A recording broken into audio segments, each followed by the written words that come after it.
Hi, I'm Brad Rourke and President and CEO of Scottie Resources. Scottie Resources is an exploration company dominantly looking for gold and silver in northwest British Columbia, known as the Golden Triangle. We just completed our 4th year of drilling and excited to tell people what we've been discovering. I bet you are. I saw some of the grades. Welcome to London. Nice to see you again. You're here for a conference. You've also been around Europe as well, talking to a few people over there. Going well?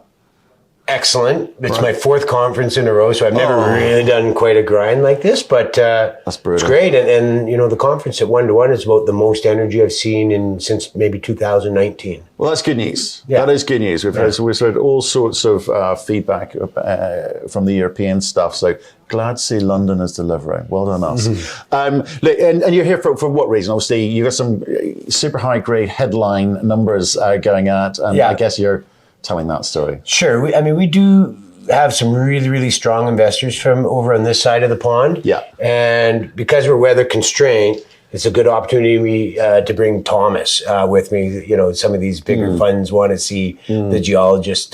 So I have Thomas in tow, and it's good to connect. And we're talking to new potential investors and such. So we just need to tell our story, and it's a good time to do it. I mean, we have a lot to talk about. So nice. You do, and it's been great. So I think we saw you back in, was it May? Is that far back, right? Yeah. Okay, so there's a few good developments have happened. So I want to talk about next year, though. Okay, but given what you have discovered recently, you're going to have a slightly different attitude because it's been a tough 2 years, right? COVID it's been a tough 4 years. 4 years, okay. It's been a tough time, and sure. and slowly, and we're quite sure where do you get the money from? How expensive is that money? What do I do? And does the market even care? Looking at your share price, the market is starting to care a lot about what you're finding. So it's good. I know you want more. I'm still frustrated, but yes. But it's better than it was, right? So sure. Talk to me about what you found recently. I know you've got a little chart in front of you to help you with this, but you must remember some of those high numbers. So I could. I mean, I don't need to look, but if we're going to hone in on something specific, I need to look down because we have had quite a few good intercepts. And I think we've had about 5 news releases thus far. Yeah. And when we last spoke, we were really excited about the blueberry. And you know, the blueberry's on surface, was giving up really nice grades. But we were about 720 meters of strike and 225 meters of depth the last time we spoke. Yeah. And, you know, the story was we're going to really, we were excited. So now we're 1.4 kilometers in strike, and we pushed this thing down to just almost 400 meters with consistent grades like we were showing last year. So we've the theory's holding in, the model is holding in very well. And it's exciting times when, even our drill costs went down this year because we didn't have to do too many helicopters, and, we're just pushing the drills around on the road. And we ended up getting 17,000 meters done this year of exploration drilling, not development. And so far, so good. You bring we're going to be talking about positive things in a second, but you make an interesting point. In a kind of environment where precious metal prices a little bit depressed, a little bit of a bump recently, but it has been a tough year or so, 18 months or so. Costs going up, fuel going up, all of those things. So there's a squeeze on certain projects, and remote projects, possibly weather constrained projects, you've got all that added pressure going on there. So what do you think you need to do to be able to kind of stand out in an environment? Well, let's face it, there's a lot of gold companies out there, right? There is. And, so there's a perception. We are in the Golden Triangle. It does have its challenges, but you have to weigh the grade to the challenges that you have. And my diesel costs, were 33% higher this year. My employee costs were high, and of course, food and such. But actually, our drill costs were cheaper. Right. And one of the factors is we were using a lot of external contractors up until this is the first year we just kind of said, you know what, let's take fate in our own hands. It's a lot more hassle, but I think we saved a lot of money just by doing everything in-house. We're not using external contractors, apart from the driller, of course. So we are pretty proud at $325 all in. Okay. Up in that area. All in means what? Assays? Toilet paper, everything. Okay. Right. And so we, yeah, we're really proud of that. And I think, again, no one's going to beat us. And I hope there's a whole bunch of people close to us, but we're very proud of that. It has been a little bit challenging. And I don't necessarily know if next year we can do that, because I almost killed Thomas. Like, I mean, our team was working a lot harder because we were used to having these contractors. But I mean, we got through it, and nobody got hurt. And, you know, when a lot of people were taking drills off and really trying to conserve their money or preserve their money, we liked what we saw.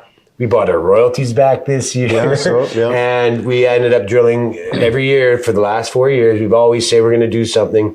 We always just able to do a little bit more. So we did 17,000 meters this year. Right, which is great. And we're going to talk about some of the grades and what you found and how you think you're going to proceed. But again, sticking with this kind of remote company component, because there are a bunch of companies that come on our platform recently, and you know they're in the middle of nowhere. You know, I guess you've got the golden triangle is better than moose pasture triangle, right? So you're finding gold. But it's that the big boys are looking for companies which will kind of backfill their ounces in the ground.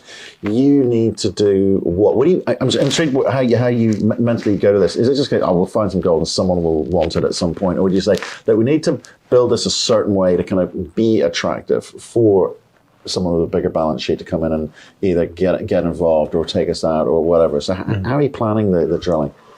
Well, it's been since day one. We first started consolidating land, because from our perspective, you could have great results, but if you're just a little postage stamp, that's not going to be attractive. So I've done over a dozen transactions. We even staked more land just a few months ago. We're almost 60,000 hectares, 7 past producing mines. We've been just cleaning up a company. We have no debt, which makes us unique. No egregious payments coming at us from any which way. Triangle is difficult, but we lack nothing in infrastructure. And I think that's lost on a lot of people. We can drive right up to our project. The Bruce Jack power line is on our property borders.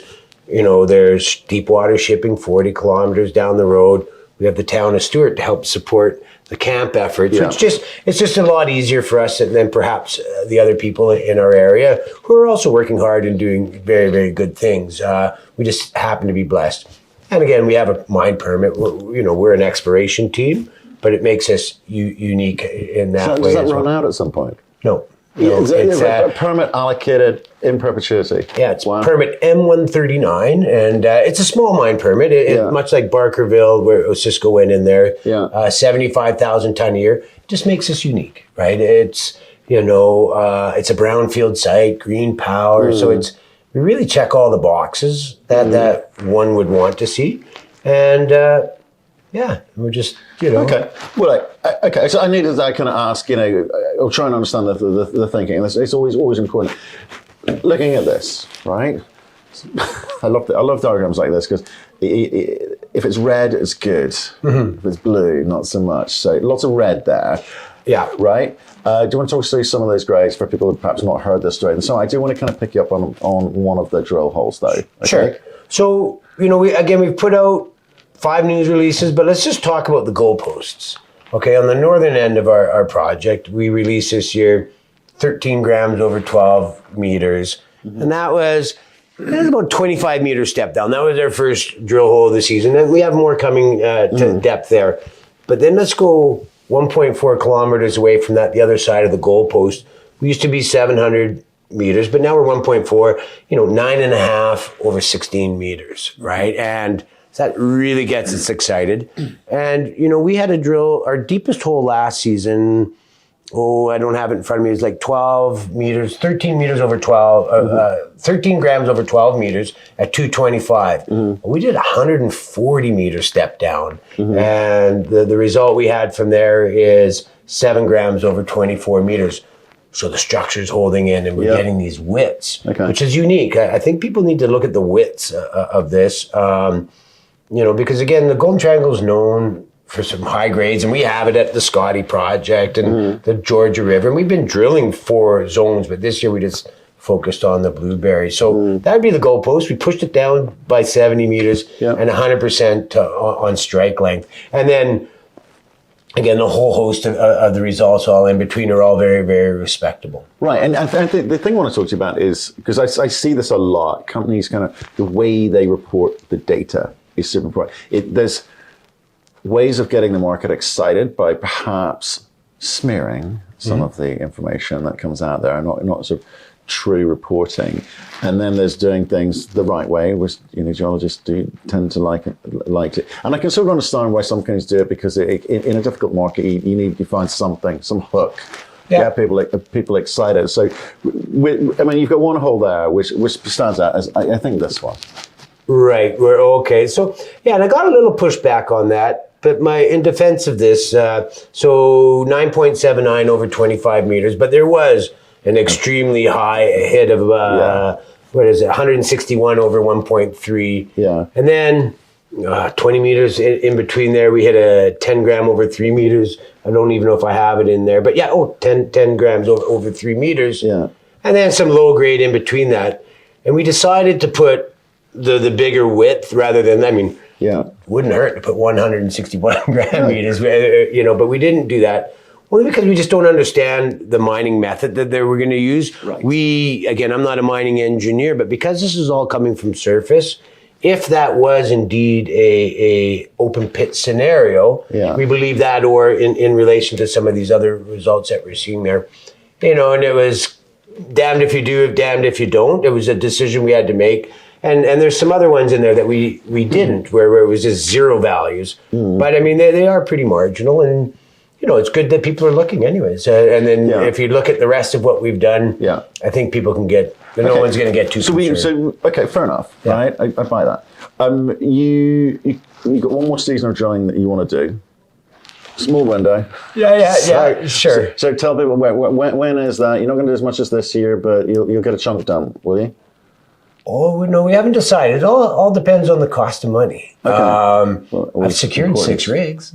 Oh, yes, because now we have confidence. Before, we've been hunting and hoping. Which you'll operate? Yeah, 100%. Okay. Yeah. Okay. So I've already driftwood diamond drilling, and we just go, okay, where are you, John? I believe if we need to attack this now. I mean, we've been hunting. We have found something here. You have. To what end? You need to attack it. Yeah. Potentially up to 6 rigs. Potentially, right? Okay. I mean, the market could dictate something different. Sure.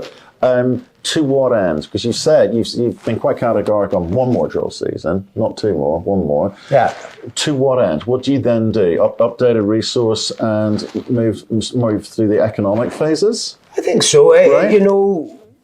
Again, if you asked me 2 months ago, my goal was still just to try and show 1 million ounces of high-grade gold. That's not enough these days, We get to move those goalposts. Oh, no, that's off the table now. Right, okay. Right, we get to dream bigger, and rightfully so. That's why we're looking at a much more aggressive program for the season. Again, now we got to see what that would. We're no rush to get out of this. We might never find an asset like this ever again. But I mean, understanding that there's a mill to the south of me, even though they're having challenges right now. We have a front row seat to what SCOT's been doing. Their lender pulled out on them, but Derek White's working very hard. I think he was there to build the mine, and that's what he was doing. Yeah. And then, of course, our neighbors, Newcrest, they've got their feet under them now with their new asset. Yeah. And we just kind of have, this blueberry contact. We did geophysics. We're pretty confident we can do another 700 meters to add to that strike length. Right. And so we will do that, and runs right into their land. And so we might help them along by that contact. I was about to say, because you weren't sounding very Canadian there, because normally you guys like to drill to the edge of the envelope and keep drilling. But you're saying, actually, because of what we've got, and the nature of what what we think we've got here, and the nature of the markets, quite frankly, at the moment, there's a new un-Canadian approach to the strategy, in the sense that this is big enough, high grade enough to perhaps get on an economic process whilst concurrently continuing to drill and extend strike over here. Okay, that's interesting. I wouldn't say I wouldn't have got that from you 2 years ago. No, well, I didn't have the evidence to dream that. No, but even if I just think so many companies are coming in here and they're saying we can't keep doing the same thing and expect a different outcome. We need to change strategy. We need to adapt and be a bit more agile to the market conditions to survive, because there's a lot of white noise out there, a lot of competition over the past few years. People saying the same thing as you, but now you've got this. You know, you asked me the same question now. I just remember last year I said, I'm not doing anything different from the year 2 years ago to now. Right.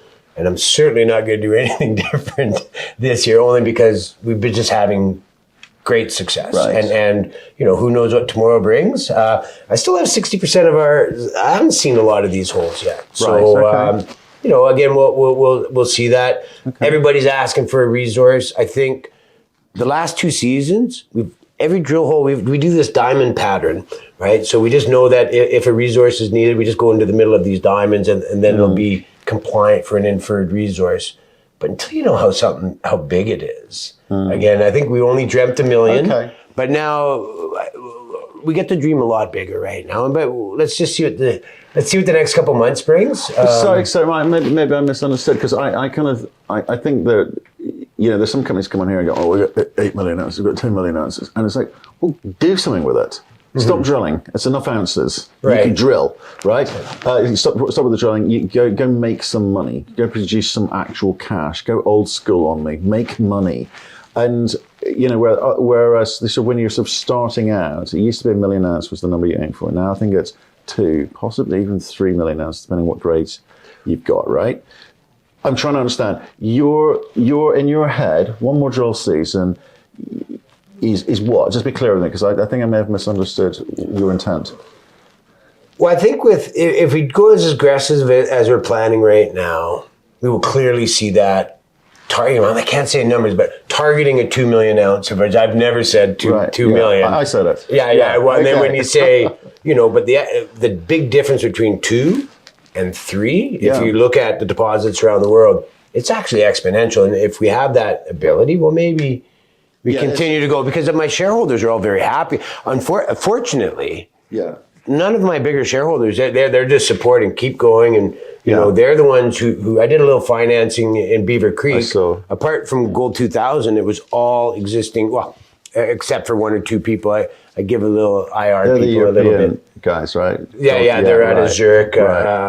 So, and they were brought in through my big Swiss family office. And so we are opening the eyes of the people I wanted to get attention from years ago. And even at this conference, you know, my dance card's pretty full, but really with people who probably wouldn't take meetings with me before. So they're waking up. But to answer my question, which is, I get that 3 million is bigger than 2 million, and it's not by 50% increase. It's by the fact you already got sunk cost there, so the extra 50% is worth a ton more in that in terms of bottom line, exponential. Right? So everyone, I think, hopefully understands that. But your view is what? If you do this one more season and it comes back and it's like 1.8, that's not the last drill season, is it?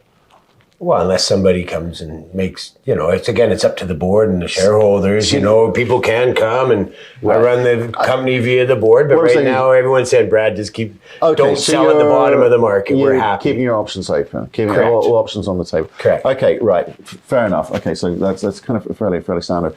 Money, how are we doing? You got any? Yeah, I got a little bit. 2.2 in the bank right now, no debt. So it's not enough to... Well, you wouldn't have debt. You're an exploration company. But the point is, it's a nice tidy balance sheet at the moment. 2.2 is not going to get you through.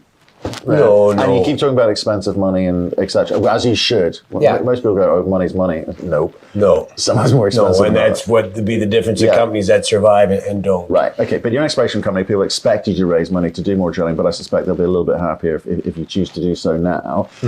What's the timing, and what would you be looking for? Well, the timing is, I don't want to put all my drill results out and then people know that there's no more catalyst, so I'm aware of that. Yeah. But we have optionality. Right? Because I have such a vast land package, you know, there's people, well, would you like to piece this off, piece that off? That gives me optionality.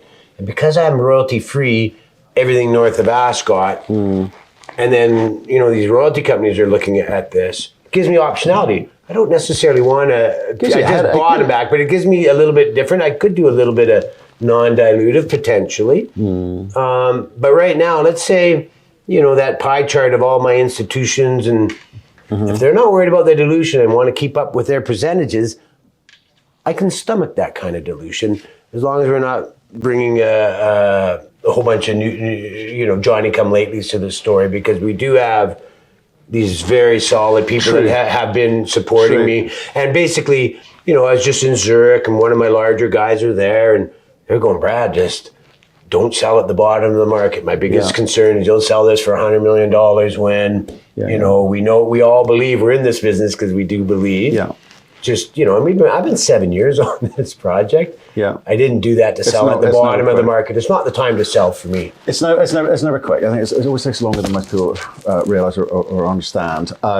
So, yeah, and sticking with it sometimes is the right thing to do. Sometimes it's not. No, it's worked for you. But we have something special here. There's no doubt. There's no doubt. Okay, so just on the kind of shareholder bits, right? So current guys are following the money, which is good. And by Johnny-come-latelys, you mean people coming in at whatever price who are going to get a little bit upset if it doesn't move quickly enough and sell that, you know, make a more 15, 20, 30% and go, you're in and out. And, you know, you don't want that. Well, I'm not interested in all that, but again, judging from my last financing, it was just a lot of existing shareholders who have millions and millions of dollars, and they're like, we're not selling, please. We're good. I have the support. Now, you know, if my bigger shareholders say that, you know, I run the company via the board and the bigger shareholders, so I'll do it. They ask me to do. You've got a few shares yourself.